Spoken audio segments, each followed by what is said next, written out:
तो व्लॉग की शुरुआत इस तरह होती है कि आपका भाई हो जाता है जुमे की नमाज से लेट, तो बाइक निकाल के मैं निकल लेता हूँ। साथ में एक दूसरी मस्जिद है थोड़े से फासले पे, जहाँ पर जमात होती है 2 बजे, मतलब 1:45 पर टाइम लिखा था, लेकिन जमात जब खड़ी हुई तो उस वक़्त 2 बज चुके थे।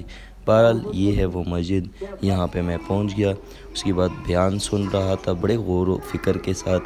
बहरहाल उसके बाद जो है ना, बयान सुनने के बाद हमने सुन्नत वगैरह नमाज वगैरह सारी सीन हो गया। उसके बाद मैं वापस चला अपने घर की तरफ, लेकिन इशू ये था कि धूप के नीचे बाइक खड़ी थी और फुल नीचे से गर्म। बहरहाल वापस निकला घर की तरफ और जी पहुंच गया अपने घर।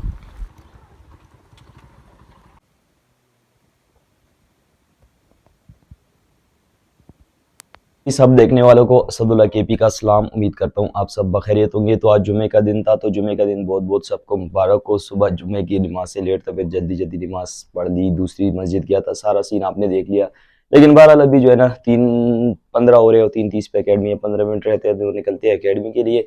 और रात को जो है ना दावत भी है, वहाँ भी जाऊँगा। तो और सारे सीन्स भी होने वाले हैं, वो सारा आपको बताऊंगा। लेकिन बहरहाल अब मैं चूँकि लेट हूँ तो जल्दी जल्दी मुझे जो है ना ब्लॉग को भी मजीद आगे बढ़ाना है और ख़ुद को भी आगे बढ़ाना है। तो इस वजह से जितने भी नए देखने वाले हैं चैनल को भी लाइक और सब्सक्राइब करें और मेरे ब्लॉग को एंड तक देखें। यकीनन आपको मेरा ब्लॉग पसंद आएगा।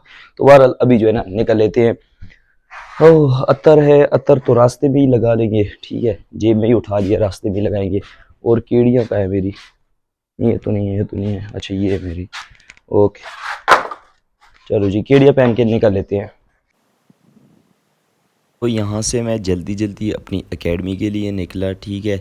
और ये जो आप अब देख रहे हैं ना, ये हम एकेडमी के लिए पहुँच चुके हैं। और फिर मैं वापस भी आ गया था अपनी मस्जिद। यहाँ अपनी मस्जिद में असर की नमाज़ पढ़ ली और असर की नमाज़ पढ़ने के बाद ये मैं यहाँ पे मार्केट के पास आया, जो छोटे से पप्पी के साथ छोटे छोटे बच्चे खेल रहे थे।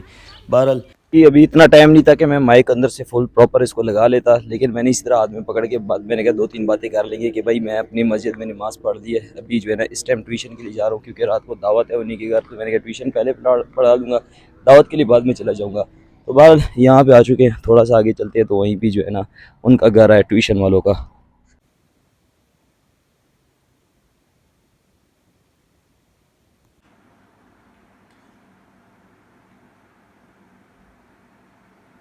इसी के साथ सबको गुड मॉर्निंग, क्योंकि सुबह हो चुकी है देख रहे हैं। और अभी जो है ना छोटे भाई नाश्ते पे बैठे थे, मैंने नाश्ता कर लिया है। असल में इस तरह हुआ है कि कल रात को मैंने कहा था ना कि मैं दावत है उस पर जाऊँगा, तो दावत के लिए बिल्कुल मैं गया। लेकिन वहाँ सीन ये बना, एक मिनट लाइट ऑन कर दूँ। दावत में सीन ये बना कि वहाँ पे जो है ना 2 प्रोफेसर बैठे थे और मैं बेचारा एक छोटा सा बच्चा बच्चा लग रहा था उनमें। और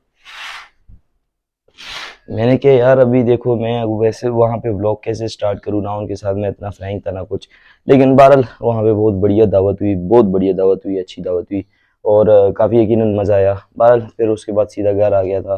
काफ़ी लेट था तकरीबन, क्योंकि उसके बाद नमाज़ पढ़ी, नमाज के बाद यही कोई, नमाज के बाद जो है 10 तो इसी तरह बज जाते पता ही नहीं चलता। और फिर मैं भी सो गया। अभी उठे हैं तो नाश्ता वगैरह हो गया, नमाज वगैरह पढ़ लिए। तो मैंने कहा अभी जो है ना वर्ड ऑफ द डे भी शेयर कर लेते हैं, क्योंकि मैंने 9 बजे तक अपना पढ़ना है। 9 बजे मेरा, 9 बजे तक नहीं सॉरी, 8 बजे तक मैंने अपना पढ़ना है अपना पढ़ना है। क्योंकि पेपर अभी तक मैंने रेडी नहीं किया है। यकीन माने हम तो 2 आवर बिफोर पेपर को रेडी करने वाले लोग हैं।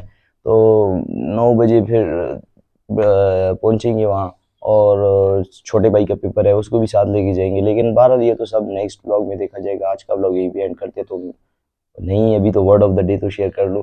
बहरहाल आज का जो हमारे पास फ्लैश लाइट भी ऑफ हो गई है। क्यों? क्योंकि मेरे मोबाइल जो है ना उसकी जब टेम्परेचर हाई हो जाता है तो फिर फ्लैश लाइट इसकी ऑफ हो जाती है।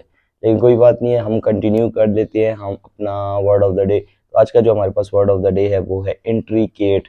तो इसका मतलब होता है वेरी कॉम्प्लिकेटेड एंड डिटेल्ड। तो मतलब बहुत पेचीदा चीज़ या बहुत पेचीदा, तो उसके लिए हम इंट्रिकेट का वर्ड यूज़ करते हैं।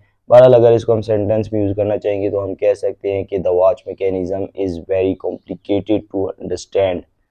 हाँ यही है, ठीक है। बहरहाल अच्छा, तो इसी के साथ यार आज का व्लॉग भी एंड करते हैं। उम्मीद करता हूँ व्लॉग पसंद आया होगा। नए देखने वाले सब्सक्राइब करते हुए जाए और खुश रहे, आबाद रहे, सेहतमंद रहे, दुआओं में याद रखें। अल्लाह हाफिज़।